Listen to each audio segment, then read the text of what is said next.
দেখো, আমরা শুরু করব প্রবাহী বলবিদ্যা।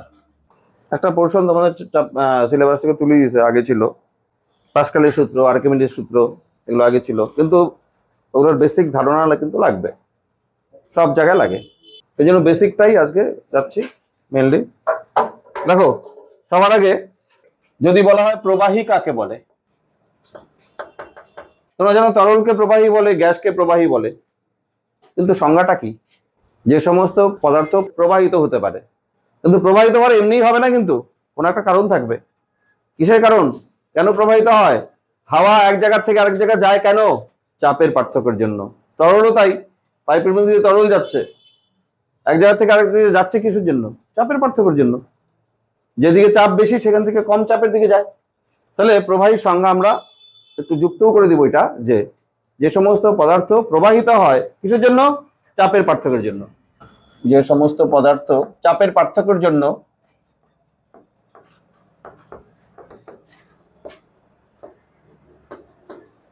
প্রবাহিত হয় বা এক স্থান থেকে অন্য স্থানে যায়, তুমি বলতেও পারো, ব্যাস, তাদের প্রবাহী বলে, সেটা তুমি লিখতে পারবে। হ্যাঁ, উদাহরণ প্রবাহীর, উদাহরণ হচ্ছে তরল, গ্যাস, এগুলোকে আমরা প্রবাহী বলি, তাই না? এবার আমরা কিন্তু সবসময় পড়ি আদর্শ প্রবাহী। আমাদের এই চ্যাপ্টারে প্রবাহী সম্বন্ধে যা পড়বো সেটা হচ্ছে আদর্শ প্রবাহী সম্বন্ধে পড়বো। What is ideal fluid? আদর্শ প্রবাহী।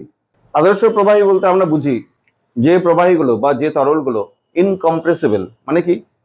তার আয়তন পরিবর্তন করা যায় না, কম্প্রেস করা যায় না, ছোট করা যায় না তাদের আয়তন, বা বাড়ানো যায় না। যে সমস্ত প্রবাহী ইনকম্প্রেসিবল মানে অসংকোচনশীলতা ধর্ম আছে, এবং যাদের নাকি সান্দ্রতা পৃষ্ঠটান এই ধর্মটা নাই। তাহলে এমন কি কোনো তরল পাওয়া যাবে যাদের সান্দ্রতা পৃষ্ঠটান ধর্ম নাই, সংকোচনশীলতা ধর্ম নাই? তাহলে এটা তো আইডিয়াল। আইডিয়াল কোনো জিনিস তো বাস্তবে নাই না, বাস্তব তরলের কিন্তু আছে। কিন্তু আমরা ধরে নেব আদর্শ প্রবাহী বলতে যে সমস্ত পদার্থের, যে সমস্ত প্রবাহী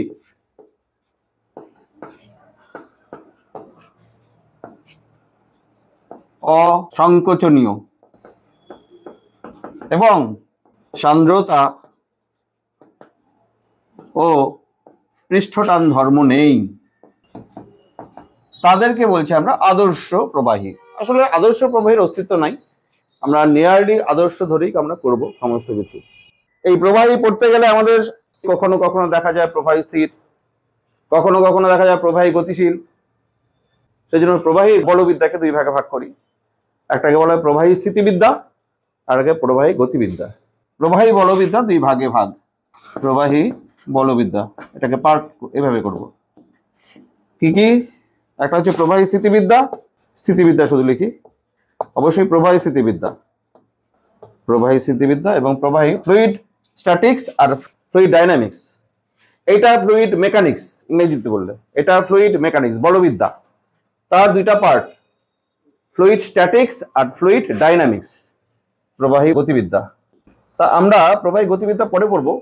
প্রবাহী গতিবিদ্যার আন্ডারে কি? প্রবাহী চলনশীল মানে গতিশীল। যেমন তোমরা পড়ছো তো, কোনো নলের মধ্যে তরল যাচ্ছে, বার্নৌলিস থিওরেম পড়ছো, তাই না?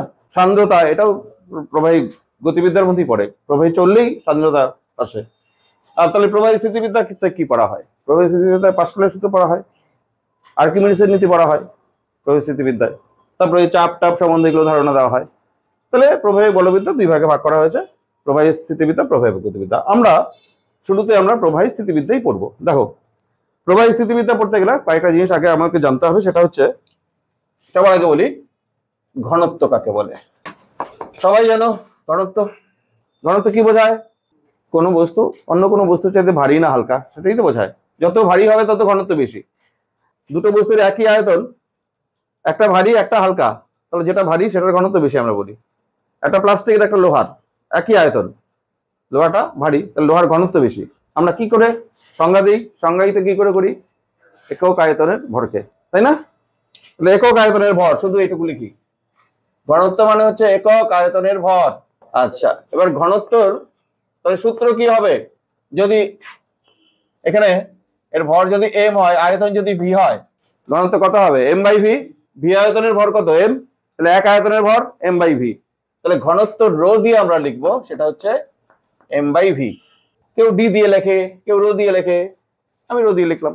হ্যাঁ, একক বলো, এসআই একক কি? এসআই পদ্ধতিতে kg per metre cube, CGS পদ্ধতিতে গ্রাম পার সেমি কিউব না? ভর বাই আয়তন, মাত্রা, ঘনত্বের মাত্রা কি হবে? ভর বাই আয়তন, আয়তনের মাত্রা কি? এল কিউব না? তাহলে ঘনত্বের মাত্রা হবে এম এল টু দি পাওয়ার -3, ঠিক আছে না? ঘনত্বের মাত্রা। এখন কয়েকটা বস্তুর ঘনত্ব একটু মনে রাখতে হয়। আরেকটা জিনিস বলি, সিজিএস পদ্ধতি আর এসআই পদ্ধতিতে যে ঘনত্ব এককগুলো দেখো, কেজি পার মিটার কিউব, আর এখানে গ্রাম পার সেমি কিউব। একটা জিনিস মনে রাখো, 1 গ্রাম পার সেমি কিউব সমান সমান, মানে সিজিএস থেকে এসআই করতে গেলে 1000 কেজি পার মিটার কিউব, ঠিক আছে? কনভার্সনের জন্য এটা মনে রাখো, 1 গ্রাম পার সেমি cube is equal to 1000 kg per metre cube. এটা মানে কি? 1 ঘন সেমির ভর। 1 ঘন সেমি কতটুকু পরিমাণ? আইডিয়া করো, একটা আইডিয়া। 1 ঘন সেমি মানে কি? 1 সেন্টিমিটার দীর্ঘ, 1 সেন্টিমিটার প্রস্থ, 1 সেন্টিমিটার উচ্চতা। একটা লুডুর ছক্কা ওরকম সাইজ। তো ওইটা ওইরকম ওইরকম একটা পাত্র ভর্তি জলের ভর হচ্ছে 1 গ্রাম। তাহলে ওইটুকু জলের ভর হচ্ছে 1 গ্রাম। আর এইখানে 1000 কেজি পার মিটার, দেখো এসআই পদ্ধতির ভ্যালুটা কিন্তু বড়। এখানে কেজি পার মিটার কিউব, এটা ঘনমিটার, 1 ঘনমিটারের ভর।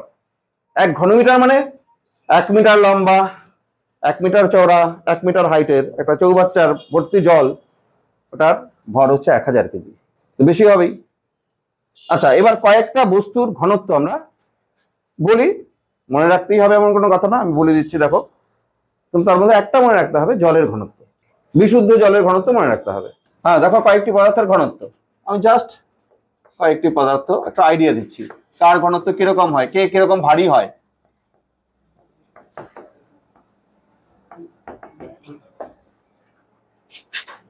বিশুদ্ধ জল, তবে এটা 4 ডিগ্রি সেলসিয়াস উষ্ণতায়। হ্যাঁ, সিজিএস পদ্ধতিতে, এটা সিজিএস পদ্ধতি মনে করো, এখানে এসআই পদ্ধতি। হ্যাঁ বলো, সিজিএস পদ্ধতিতে ঘনত্ব কত? 1 সিজিএস পদ্ধতিতে মানে 1 সিজিএস মানে কি? গ্রাম পার সিসি বা ঘন সেমি। আর এসআই মানে কেজি পার মিটার কিউব, একক কিন্তু এটা। তাহলে 1 জার সিজিএস পদ্ধতিতে, তার এসআই পদ্ধতিতে ঘনত্ব কত? 1000। 1000 দিয়ে গুণ করবো তো আমি। তাহলে জলের ঘনত্ব সিজিএস পদ্ধতিতে 1 গ্রাম পার সিসি, আর এসআই পদ্ধতিতে 1000 কেজি পার মিটার কিউব। তারপরে ধরো লোহার ঘনত্ব সিজিএস পদ্ধতিতে 7.8 গ্রাম পার সিসি। তাহলে বলো তো এসআই পদ্ধতিতে কত হবে? 1000 দিয়ে গুণ করে দাও, 7800, তাই হবে না? 7800 কেজি পার মিটার কিউব লোহা জলে ডোবে না জলে ভাসে? লোহার টুকরা ডোবে। কেন? কারণ লোহার ঘনত্ব বেশি জলের থেকে। আচ্ছা, যদি কখনো বলে তামা, না এগুলো তোমাকে বলবে না, এগুলো দেওয়াই থাকবে, তবে আইডিয়া 8.89 তামার ঘনত্ব, তো মানে 8890 না এসআই পদ্ধতিতে? লোহার থেকে সামান্য একটু ভারী। তারপরে রূপার ঘনত্ব সিজিএস পদ্ধতিতে 11.3 গ্রাম পার সিসি, এসআই পদ্ধতিতে কত হবে? 11300, তাহলে 11300 কি কেজি, 1 ঘনমিটারের ভর। পারদ 13.6, পারদ তরল না কঠিন? তরল, তাহলে 13600 হবে না এসআই পদ্ধতিতে ঘনত্ব? সোনা হচ্ছে 19.3, তাহলে 19300 কেজি পার মিটার কিউব। বলো তো পারদের মধ্যে লোহা ভাসবে কিনা? লোহার ঘনত্ব কম, যার ঘনত্ব কম সে তো ভাসেই, আর তার ঘনত্ব যদি বেশি হয় সে ডুবে যায়। পারদের মধ্যে রূপা ভাসবে, পারদের মধ্যে ডুববে কে? সোনা। পারদের মধ্যে সোনা ডুবে যাবে, সোনার ঘনত্ব পারদের থেকে বেশি আছে। বুঝতে পারছো? আইডিয়া রাখো। তোমাকে যদি বলে কাঠ জলে ভাসে, তো তাহলে তার ঘনত্ব নিশ্চয়ই জলের থেকেও কম হবে, এই আইডিয়াটা থাকা উচিত। কাঠের ঘনত্ব হয় 0.8 গ্রাম পার সিসি। মানে 800 কেজি পার মিটার কিউব। কাঠের ঘনত্ব এরকম হয়। আচ্ছা, তেল ভাসে না জল ভাসে? তেল ভাসে। তাহলে কার ঘনত্ব বেশি হবে? জলের ঘনত্ব বেশি হবে, তেলের ঘনত্ব কম। তেলের ঘনত্ব তাই ওরকমই হয় 0.85। কোন তেলের একটু বেশি, কোন তেল অ্যালকোহল জলের ঘনত্ব থেকে কম ভাসে। তা আইডিয়া গুলো থাকতে হবে। এবার বলো দেখি ঘাত কাকে বলে? পড়ছো? লম্বভাবে প্রযুক্ত বল, তাই না? লম্বভাবে প্রযুক্ত বল যেটা, সেটাকে আমরা বলি ঘাত। তার মানে এটা একটা বল, ঘাতের একক কি হবে? বলের একক যাতাই হবে, তার মানে নিউটন হবে, ডাইন হবে, তাই না? চাপ, চাপ হচ্ছে কি? চাপ হচ্ছে একক ক্ষেত্রফলে প্রযুক্ত বল একবারে। তাহলে P ইজ ইকুয়াল টু ঘাত বাই ক্ষেত্রফল, না? ঘাত বাই ক্ষেত্রফল F by A। F by A হচ্ছে চাপ, একক চাপের। সিজিএস এসআই বলো, সিজিএস এ কত? বল বাই ক্ষেত্রফল, বলের একক dyne, dyne per cm square. এটা সিজিএস এ গেল। এসআই তে নিউটন পার মিটার স্কোয়ার, এটাকে আমরা অনেক সময় পাস্কাল বলি, এটা এসআই পদ্ধতিতে। এখন ধরো এখানে কনভার্সন দরকার আমাদের, সিজিএস থেকে এসআই বা এসআই থেকে সিজিএস করতে হলে তখন আমরা কি করব? কনভার্সন ফর্মুলাটা কি হবে? 1 পাস্কাল, কেউ ঠিক বলে না, 10 ডাইন পার সেমি স্কোয়ার। করে দেখাবো? করে কিভাবে সেটাও দেখতে হবে।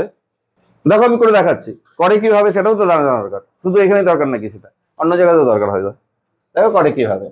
1 পাস্কাল যে 10 ডাইন পার সেমি স্কোয়ার হয় সেটা দেখাচ্ছি। দেখো তুমি এটা সাইডে ক্যালকুলেশন তুমি রাখতে পারো। 1 পাস্কাল মানে হচ্ছে 1 নিউটন বাই 1 মিটার স্কোয়ার, ঠিক আছে না? আচ্ছা, এইটাকে সবসময় 1 মিটার স্কোয়ার মানে কিন্তু 1 metre whole square. 1 metre square মানে হচ্ছে 1 মিটার হোল স্কোয়ার, সবসময় ভেবে ধরবা। আচ্ছা, 1 নিউটন মানে 10 টু দি পাওয়ার 5 ডাইন না? 1 মিটার মানে 100 সেন্টিমিটার না? তার হোল স্কোয়ার আছে, তাই তো? হ্যাঁ, এবার দেখো উপরে 10 টু দি পাওয়ার 5, 100 স্কোয়ার মানে দুইটা 10 টু দি পাওয়ার 4 হবে না? দুইটা 100। আর উপরে দেখো একক কি? ডাইন। নিচে কি? Semi square. এই সেমি স্কোয়ার আছে, কত হলো? 10 ডাইন পার সেমি স্কোয়ার। হ্যাঁ, এইভাবে কনভার্সন করে কোন একক থেকে আরেকটা এককে। বলতে পারো এসআই পদ্ধতিতে gravitational constant 6.67 into 10 to the power -11। CGS পদ্ধতিতে কত হবে? হয়ে যাক, হয়ে যাক, জানতে হবে তো। জি এর মান G is equal to 6.67 into 10 to the power -11 SI ইউনিটে। SI ইউনিটটা জানতে হবে। এবার মনে করো ভুলে গেছো, ভুলে যেতেই পারো, কিন্তু বার করা শিখতে হবে। F is equal to কি? G into m1 m2 by r square. তাহলে G এর একক কি হবে? G ইকুয়াল টু কি? F into r square by দুইটা ভর, বলের একক newton, metre square by kg square. তাহলে newton metre square by kg square. এইটা হচ্ছে এসআই পদ্ধতিতে। সিজিএস এ কত হবে? সিজিএস এ কত হবে? -8 হবে। দেখো দেখো কোথায় ভুল হচ্ছে। জি বলা আছে 6.67 ইন্টু 10 টু দি -11 বলা আছে, আর এদিকে কি আছে? Newton metre square kg square. তার মানে কি 1 newton into 1 metre whole square by 1 kg whole square. ও এটা 11। এটা এই এককটা বোঝো, এখানে নিউটন মিটার স্কোয়ার মানে কি? 1 newton into 1 metre square per kg square মানে কি 1 কেজি হোল স্কোয়ার, আর মিটার স্কোয়ার মানে হচ্ছে 1 মিটার হোল স্কোয়ার। দেখো তো হয়ে গেল। এখন শুধু নিউটনকে ডাইন করবে, আর মিটারকে সেন্টিমিটার করবে, কেজিকে গ্রাম করবে। 1 newton 10 to the power 5, 1 metre 10 square centimetre. আচ্ছা আচ্ছা, একক লিখতে হবে।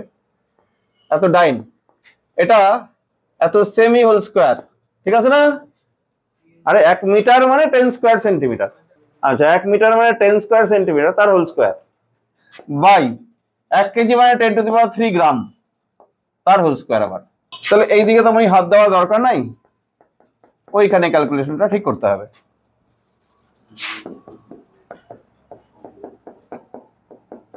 দেখো 10 টু দি পাওয়ার 5 আছে, 10 টু দি পাওয়ার 4 আছে, 10 টু দি পাওয়ার 6 আছে। আর ওদিকে ডাইন আছে ইন্টু সেমি স্কোয়ার আছে পার গ্রাম স্কোয়ার আছে, তাই তো? 5 4 9, 9 থেকে 6 বিয়োগ করো, কত হয়? 3, 3 হয় না?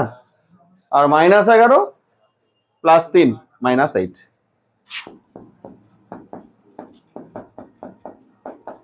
-8 সিজিএস ইউনিট তুমি লিখতে পারো, বা ডাইন সেমি স্কোয়ার পার গ্রাম স্কোয়ার লিখতে পারো। বুঝতে পারছো?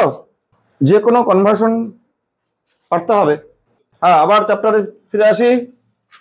কি হচ্ছিল? চাপ না? চাপের একক হলো 1 পাস্কাল সমান সমান 10 9 পার সেমি স্কোয়ার। আচ্ছা, বলো তো দেখি, প্রমাণ বায়ুমণ্ডলীয় চাপ,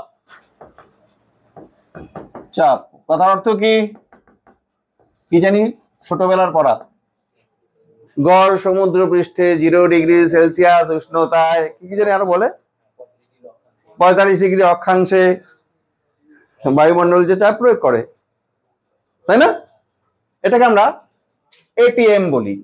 এটিএম, অ্যাটমসফেরিক প্রেসার। 1 এটিএম মানে, এবার বলো প্রমাণ বায়ুমণ্ডলীয় চাপের মানটা কত ছিল? উচ্চতা দিয়ে, ব্যারোমিটারের উচ্চতা দিয়ে চাপ মাপা হয়, বায়ুর চাপ 76 সেন্টিমিটার অফ এইচজি, এই যে মানে পারদ। এখন শোনো, আচ্ছা তোমরা কি দেখতে পাচ্ছ? আমি বলছি যে বায়ুর চাপ, বায়ুমণ্ডলীয় চাপ, এটা কি চাপের একক নাকি? চাপের একক আমি সারা জীবনে এরকম কোনো একক দেখছি? জানি? সেন্টিমিটার দিয়ে চাপ হয় নাকি আবার? তার মানে কি বোঝায় এটা? পারদের যে স্তম্ভ তার উচ্চতা, যে চাপ প্রয়োগ করে সেই চাপ, সেই সমান চাপ। এটা তো উচ্চতাটা শুধু দেখাচ্ছে, উচ্চতা থেকে চাপ কি করে বের করে? হ্যাঁ, এইচ রো জি, এটা হচ্ছে চাপের সূত্র। আমি একটু পরে তোমাদের, এটা এখন প্রমাণ নাই যদিও, আগে ছিল 11-এ। উচ্চতা ইন্টু ঘনত্ব ইন্টু অভিকর্ষ ত্বরণ, এটা চাপ। এটা চাপের একক না। চাপের এককে নিয়ে আসতে গেলে 76 ইন্টু ওই যে এইচ রো জি অ্যাপ্লাই করতে হবে। এইচ হচ্ছে 76, উচ্চতাটা রো, কার কিসের উচ্চতা এটা? তাহলে কার ঘনত্ব হবে? পারদের ঘনত্ব হবে। পারদের ঘনত্ব সিজিএস পদ্ধতি করছি 13.6। এবার জি, জি এর ভ্যালু সিজিএস পদ্ধতি 980। একক কি হবে? এইবার চাপ হলো, এবার চাপের সিজিএস পদ্ধতির একক কি? ডাইন পার সেমি স্কোয়ার, ঠিক আছে? আর এইটা হবে, মনে রাখতে হবে 1.013 ইন্টু 10⁶ ডাইন পার সেমি স্কোয়ার। আর এটা হচ্ছে 10.3 মিটার অফ ওয়াটার কলম। এটার মানে বুঝছো? এটার যা মানে, এটার মানে একই। পারদ ব্যারোমিটারের হাইট কত হবে? বায়ুর চাপ 76 সেন্টিমিটার, মাত্র 1 মিটারও না। জল দিয়ে যদি আমি ব্যারোমিটার তৈরি করি, তার হাইট কিন্তু হবে 10.3 মিটার। জলের ঘনত্ব কম, হাইট হবে বেশি। চাপের মান 1, T equal to H rho জি। তো চাপের মান জল ব্যারোমিটার দিয়ে মাপলেও যা হবে, পারদ ব্যারোমিটার দিয়ে মাপলেও তো একই হবে। চাপ হচ্ছে ধ্রুবক। তাহলে এইচ আর রো ব্যস্তানুপাত সম্পর্ক। তাহলে যে তরলের ঘনত্ব বেশি হবে তার হাইট কম হবে। পারদের ঘনত্ব বেশি, পারদের হাইট কম, 1 মিটারও না। আর জলের ঘনত্ব কম, তাহলে হাইট বেশি হবে। জল দিয়ে যদি ব্যারোমিটার করি, তার উচ্চতা হবে 10.3। 10.3 সম্বন্ধে আইডিয়া আছে? এত মিটার কত বড় হবে? এটুকু, এটুকু। তাহলে কত বড়? Idea, idea. 2 তলা বাড়ি, আরো আরো বেশি। 1 তলা মোটামুটি 3 মিটার, 3 তলার বেশি। তাহলে জল ব্যারোমিটার আমি যদি একটা বানাই বাড়িতে, নলের হাইট কত লাগবে? কমপক্ষে এটা লাগবে, এর থেকে বেশি লাগবে, ফাঁকাও থাকবে আর উপরে। তো জল ব্যারোমিটার এই জন্য প্রস্তুত করা হয় না। এই জন্য বুদ্ধি করে, যে তরলের ঘনত্ব বেশি, একমাত্র পারদের ঘনত্ব খুব বেশি, ওটা দিয়ে ব্যারোমিটার তৈরি করা হয়, যাতে ঘরের মধ্যে আমি এটুকু জায়গায় রাখবো। ঠিক আছে? আচ্ছা, তাহলে জল স্তম্ভের উচ্চতা দিয়ে প্রমাণ বায়ুমণ্ডলীয় চাপ মানে 1 atm 10 মিটার অফ ওয়াটার। ওই যে এইরকমই ব্যাপারটা। আচ্ছা শোনো, এবার বলো তো এই প্রমাণ বায়ুমণ্ডলীয় চাপকে কোন পদ্ধতি এখানে আছে? 10⁶। হ্যাঁ, কোন পদ্ধতিতে আছে? আমি এটাকে এসআই করবো, পাস্কালে করবো। বলো 1.013, তাড়াতাড়ি। 10⁶ আছে, পাস্কাল আর ডাইন পার সেমি স্কোয়ারের মধ্যে সম্পর্কটা কি ছিল আমি তখন বললাম 10 ডাইন পার সেমি স্কোয়ার। তাহলে এটাকে 10 দিয়ে কি গুণ না ভাগ, ভাগ, তাহলে কত হবে 10 to the power 5 Pascal. 1 ATM সমান সমান পাস্কালে লিখলে এটা, আর ডাইন পার সেমি স্কোয়ার করলে কিন্তু 10 গুণ বেশি হবে। চাপের আরো একক আছে দেখো, বার, 1 বার, 10 টু দি পাওয়ার 5 পাস্কালকে আমরা 1 বার বলি। তারপর টর, 1 টর, টর হচ্ছে 1 মিলিমিটার অফ Hg, পারদের 1 মিলিমিটার উচ্চতার যে চাপ সেটার সমান হয় 1 টর। এটাও একটা একক বার, আর এটা টর, এটাও একটা একক। আচ্ছা, বার এককে 1 ATM কত হবে দেখি? 1 ATM বার এককে বলতে পারো নাকি? পাস্কাল। কোথায় গেল পাস্কাল? এই যে এটা 10 টু দি পাওয়ার 5 পাস্কাল, এই যে 10 টু দি পাওয়ার 5 পাস্কাল, এটা হচ্ছে বার, তাই না? এটা একবার, তাহলে 1.013 বার, 1.013 বার। এবার টরে যদি লিখি দেখি কি বলতে পারে বুদ্ধি? 1 টর মানে 1 মিলিমিটার অফ Hg বলবো? তখন আমি সহজভাবে বলি, এখানে লাগাও 1 ATM মানে 76 সেন্টিমিটার অফ Hg।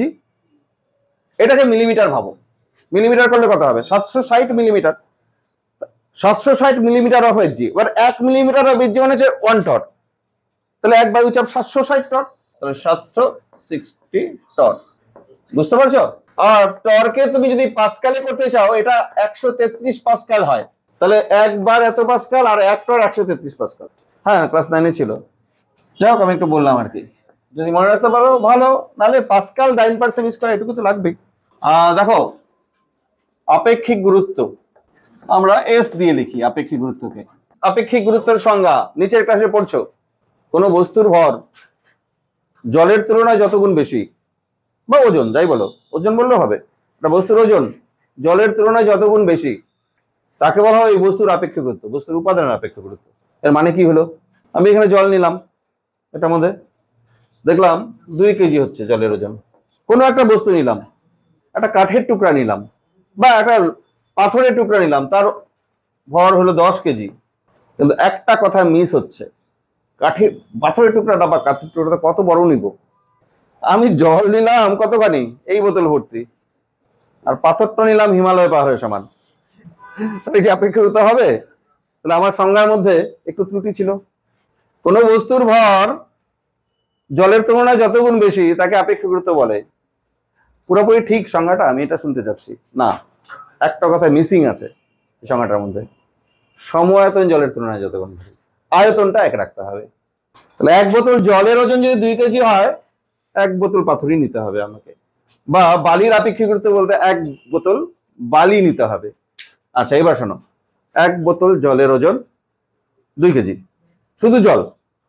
এবার জল ফেলে দিয়ে এটার মধ্যে বালি ভরলাম, দেখলাম বালির ওজন হচ্ছে আমার 4.5 কেজি বা 5 কেজি, যাও বালির ওজন। তাহলে কি আয়তন সমান হলো না?